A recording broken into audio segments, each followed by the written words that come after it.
on, given how crazy contagious things are and how close proximity we are. With me today, to my left, the Commissioner of the Department of Transportation, Diane Gutierrez. She's also our host at the so-called STEMC, the Statewide Traffic Management and Technology Center. Thank you for hosting us. And with me to my right, the President of the Board of Utilities, another guy who needs no introduction like Diane, President Joe Fiordaliso. Superintendent Colonel Pat Callahan is with us in spirit, and we have a lot of the senior members of Diane's team with us. It's been a tough week on the weather front. South Jersey got clobbered on Monday with a pretty significant snowstorm. We had a fast arising, sadly fatal freezing rain incident yesterday, which caused a whole bunch of accidents. And here we are back together.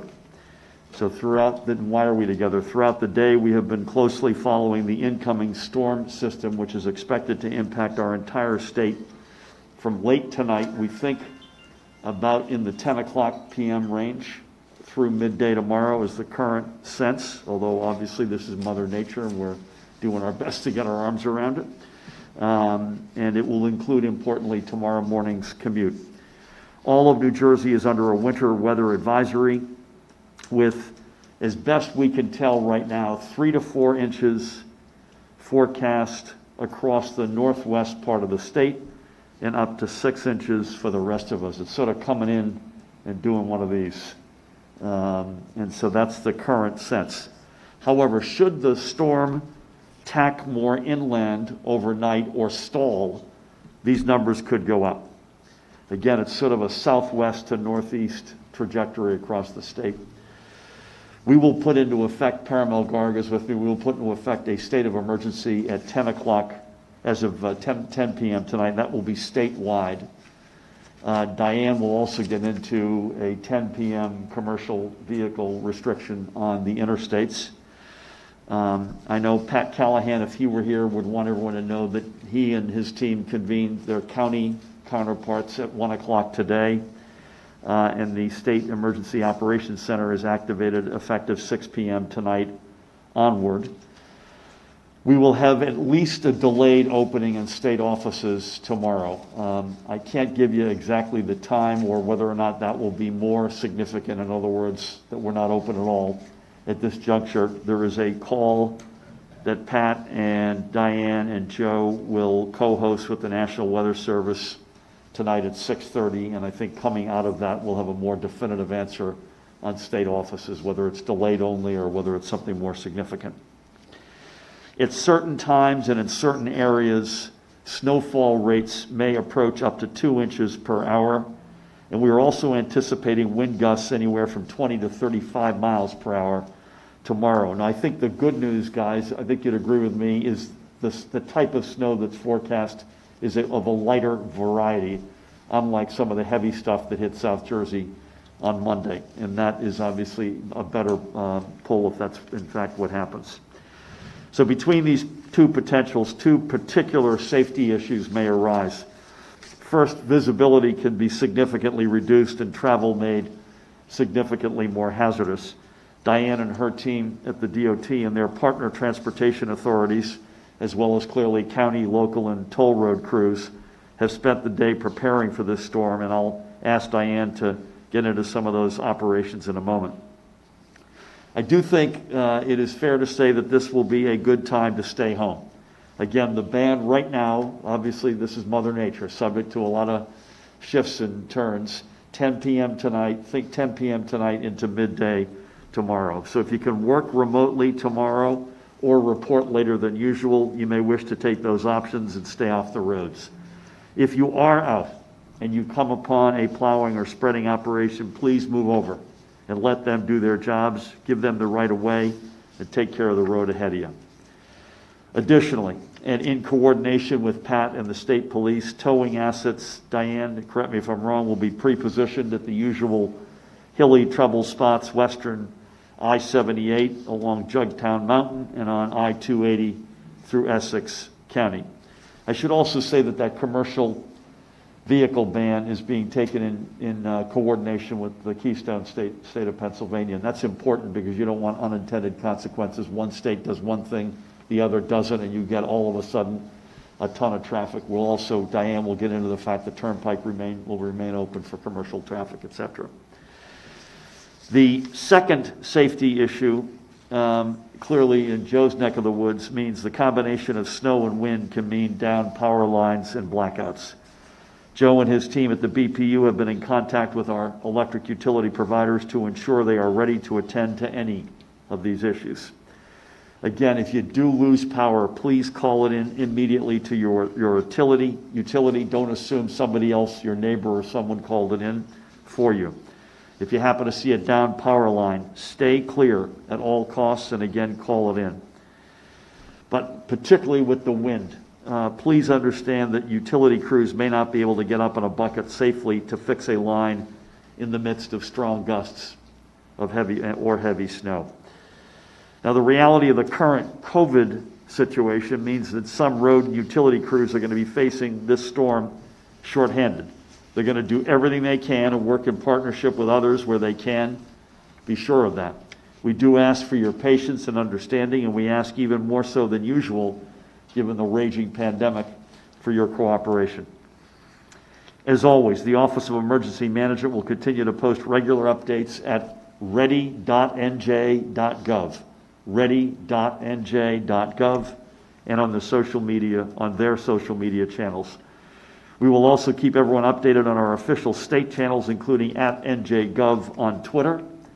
If you've got an NJ Transit question on rail or bus service, and by the way, you can probably expect there'll be some disruption or delay, go to njtransit.com, njtransit.com. So to everybody, please be safe and be smart. With that, I will turn things over to our outstanding Commissioner of the Department of Transportation, Diane Gutierrez. Diane? Thanks, Gov. Good afternoon. As the Gov said, we are in the process of preparing for an accumulating snowstorm through the overnight that will definitely impact the morning commute. Again, it bears repeating. We expect snow to start around 10 p.m. And run through late morning with 6+ inches in some spots. The one thing we know about Mother Nature is she doesn't call first, so we could wind up getting a little bit more than that, but we expect we won't get less than that. So we do ask that everyone take that into consideration in their plans for tomorrow. While our crews have been very busy this week, they are all ready to fight this particular storm. That means not only our DOT crews, our New Jersey Turnpike crews, our SJTA crews, but also our contractor partners who are critical to our success. I'll get this question out of the way. We did not brine because there is enough residual salt on the road from the last 3 days that really does not require us to go out and brine today. We spent the day reloading our salt domes, making sure that there was materials stretched across the state and everyone will have the materials that they need. And we have coordinated with Pennsylvania on a commercial truck ban.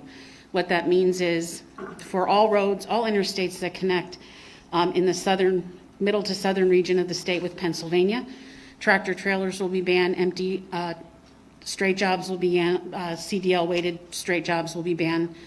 Traditionally, motorcycles, carpool trailers, we'll put the administrative order out, you'll have all the details, and there are several exceptions for any type of emergency supplies that have to move through the state. It's good to coordinate those things with Pennsylvania because of the fact that the way this storm is moving. We're probably the two most impacted in terms of travel, and they've been very cooperative with us. We expect to have about 3,000 pieces of equipment out.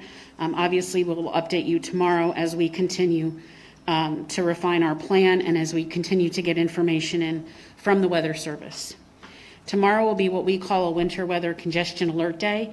So let me just repeat what the governor said, is if you do not have to go to your office to work tomorrow, if you do not have to travel, leaving the roads as open as they can be really help us clear the snow more quickly.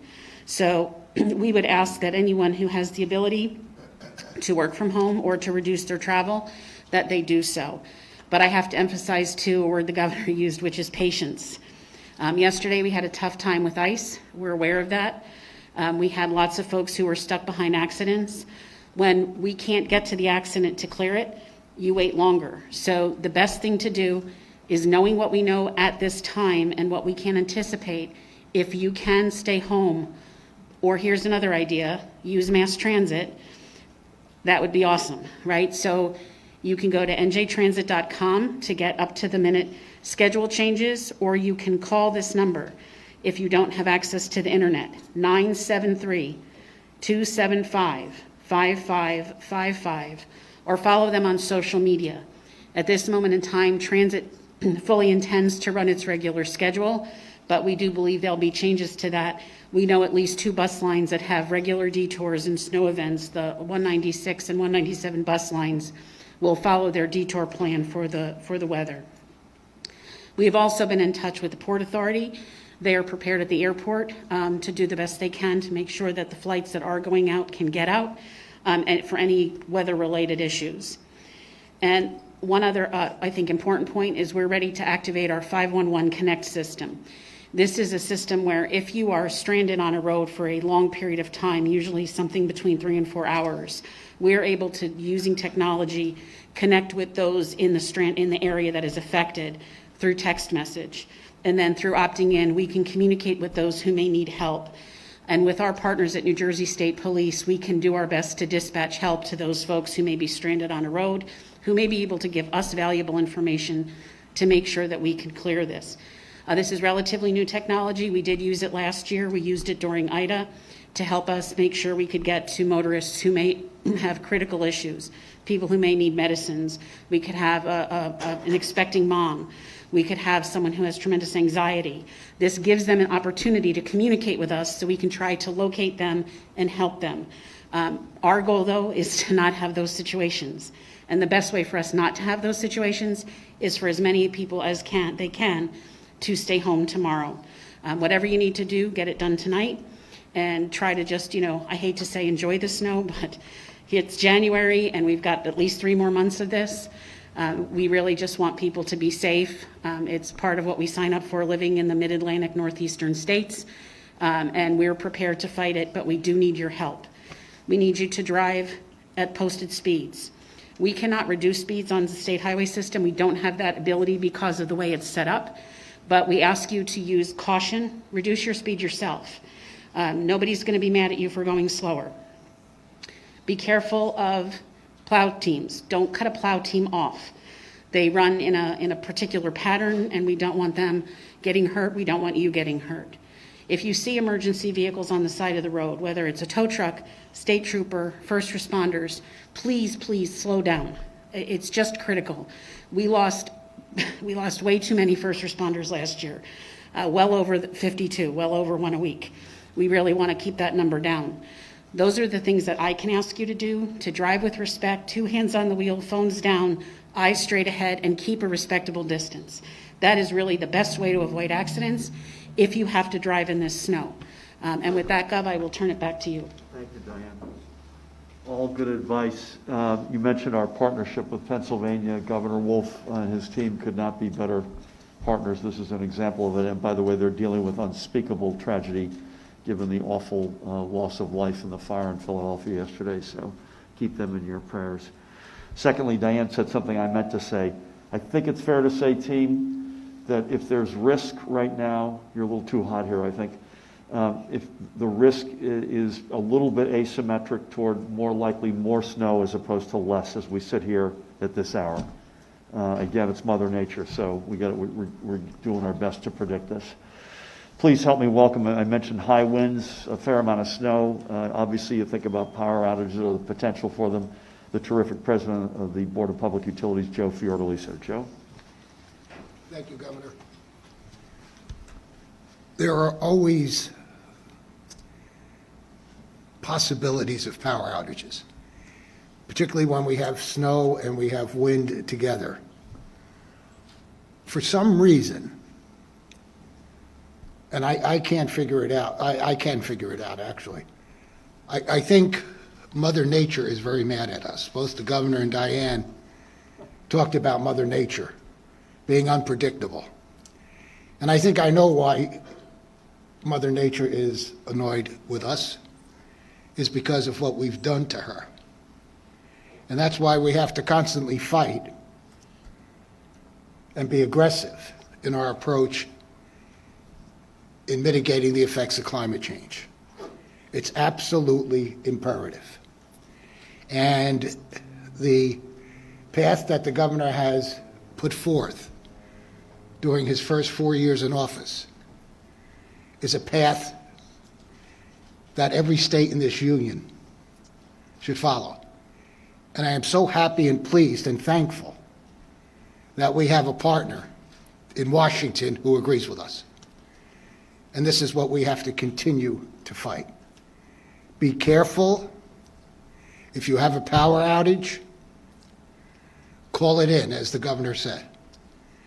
The utility does not know you have a power outage. You have to tell them. If there are down wires, please don't go near them, thinking that it's a dead wire. Assume it's a live wire. And if there are power outages, please be patient. As I say all the time, if that wind gets over 40 miles an hour, those repair people cannot go up in a bucket. It's dangerous. They could die, get injured. So please, be careful. We've heard this for the past 2 years with this pandemic. We're all in this together, everything. So we have to look out for one another and take care of one another. And that's true if you lose power. The utilities are ready. We've spoken to each and every one of them. They are on alert. And again, I think, and correct me if I'm wrong, South Jersey's, the possibility for South Jersey to get a little bit more snow than the rest of the state is there again. So we mobilize the utilities and get them to where they, and get those repair people to where they need to be. And there's always mutual aid and assistance from other states if needed. I'm not sure that's going to be necessary this time. But again, as has been said many times, it's Mother Nature. We don't know what Mother Nature is going to do. So I just ask that you be safe and really reiterate what the governor and Diane have said. Stay off the roads, stay away from down wires, and just be safe. Thank you. Thank you, Joe. Well done. Thank you, Joe. Thank you, Diane. We'll take any questions you may have. Thank you all. Stay safe, everybody, all right? Take care.